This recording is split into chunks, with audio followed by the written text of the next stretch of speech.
Hello student, in this video we will discuss two questions that were asked in the topic 3 revision set inside of Moodle. So we will start with the first question here. The coefficient of friction between M1 block and the surface in the figure below is 0.46. The system starts from rest. What is the speed in meter per second of the 9.3 kilogram ball when it has fallen 1.28 meter? Given the hint, calculate the acceleration first, then use kinematic equation to find the final speed using acceleration that you have calculated and the distance traveled, which is 1.28 meter.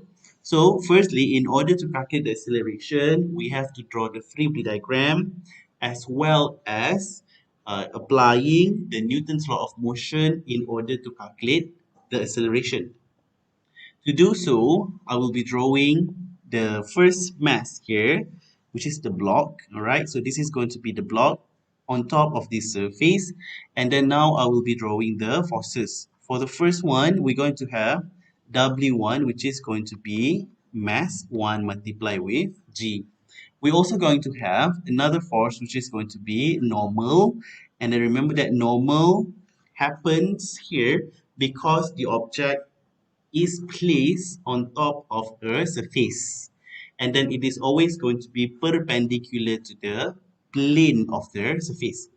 All right, so we also going to be drawing another force, which is going to be tension in the string.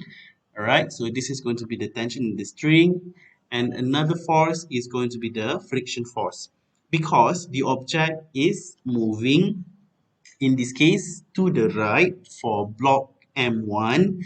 Okay, what happens is the friction force is going to be opposing the motion, which is directed to the left. So this is going to be our friction force.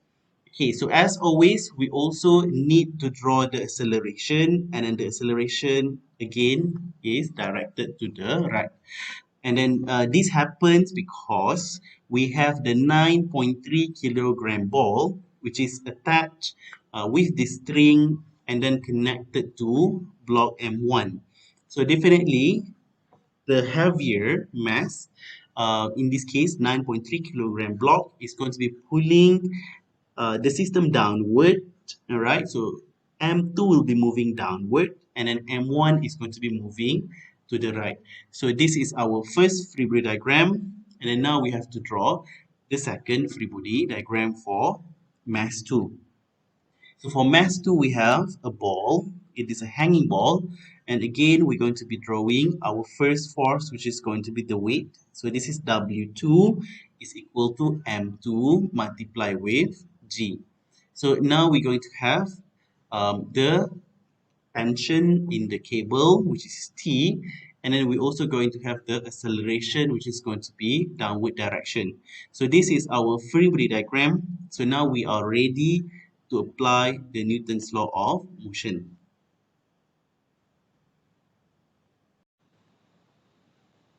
Now we will apply the Newton's law of motion on our free body diagram. We will start with mass 1. For mass 1, we will start with the x component first. So total force on the x component. And then as you can see here, we have acceleration, which is directed horizontally or along the x-axis. And because of that, we're going to put in Fx is equal to m1a. Mass 1 multiplied with the acceleration. And as you can guess, this is also equivalent to the second Newton's law of motion. Here, the acceleration will be positive because it is directed to the right. So for the forces, we're going to add all of the forces on the x-axis, which are the friction force as well as the tension. So we add them together, and then remember that for forces, they are vector quantities, meaning that they will have direction. And due to that, we also have to include positive as well as negative signs. Here, if it is positive, it means that the force is directed to the right or towards the positive x direction. And if it is negative, it is to the left. For friction force here, because it is to the left, it is going to have this negative sign, and then for the tension, it will be positive.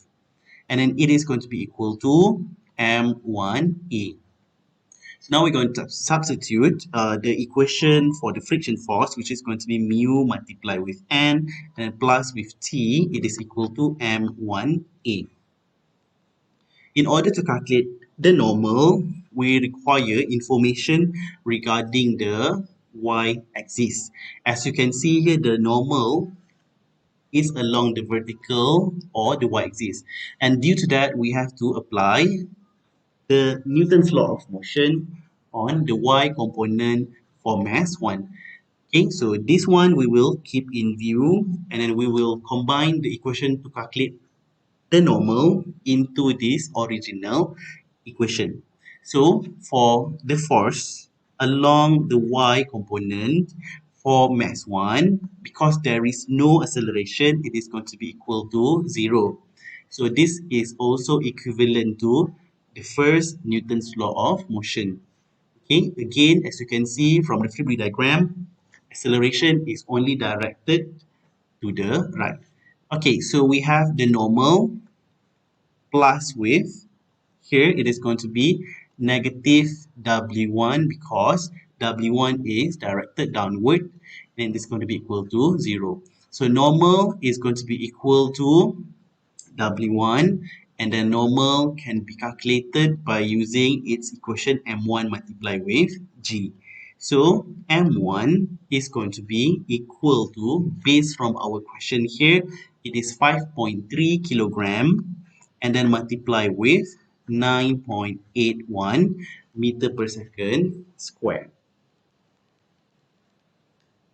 So the normal is going to be equal to 51.993 Newton.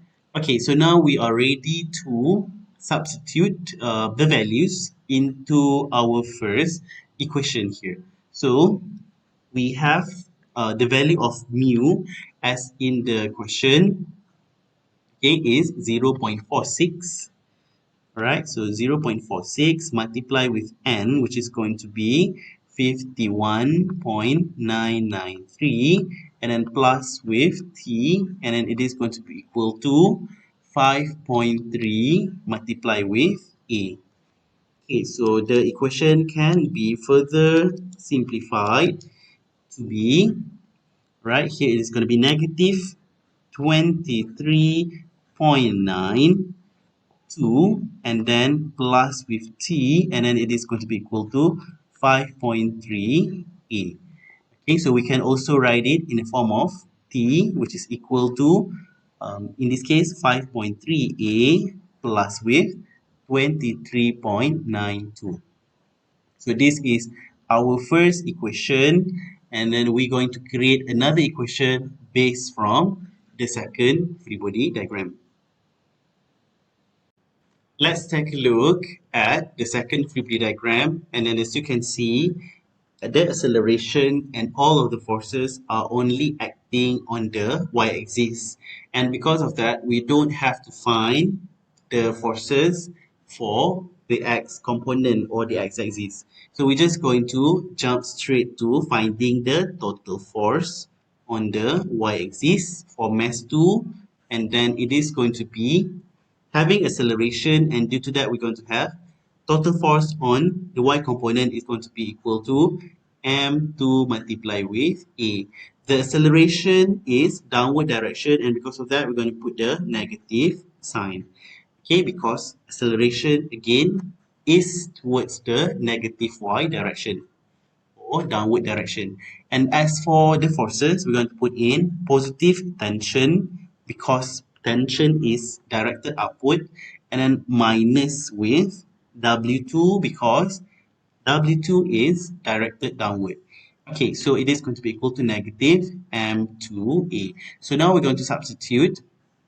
For the weight, it is going to be M2 multiplied with G, and then again it is equal to negative M2A. Alright, so for mass 2, based from the question, it is 9.3 kilogram. So we can substitute into the formula now. It is 9.3 multiplied with 9.81. Okay, and then this equal to negative 9.3 A. So the tension is minus with 91.23, it is equal to negative 9.3 A. Okay, so this is our second equation. So from the second equation here, we can solve these two formulas simultaneously with equation 1. And to do so, I will apply it on the second page here. Okay, so remember that the tension minus with 91.23 and then it is equal to negative 9A. This is our second equation. Alright, so what we have to do is substitute equation 1 into equation 2. So it is going to be 5.3A plus with 23.92 minus with 91.23, it is equal to negative 9A. So we can solve this value for A. It is going to be 14.3A, and then for the constant here, it is 23.92 minus with 91.23, it is going to be equal to negative 67.31. Alright, but because we can transfer this to the right hand side of the formula, it is going to be positive 67.31. So the acceleration is going to be the value 67.31 divided by 14.3. So the acceleration is going to be 4.7 meter per second squared. Alright, so if you recall from the question, it asks you to calculate the speed after it has moved 1.28 meter. What happened here is actually, even though it is stating that the 9.3 kilogram ball is falling 1.2 meter below, what happened is actually M1 is also going to be moving at the same distance. Okay, so to do so, we can use the kinematics formula. We're going to be using this kinematics formula, which is Vf squared is equal to Vi squared plus with 2A delta x. Okay, so we want to find the final speed, which is Vf here. So this is the unknown, and then V initial, because it starts from rest, it is going to be 0 squared plus with 2. Acceleration is 4.7 multiplied with 1.28 meter, which is going to be the distance that the two masses travel together. So Vf is equal to square root this value 2 multiply with 4.7 and then multiply with 1.28.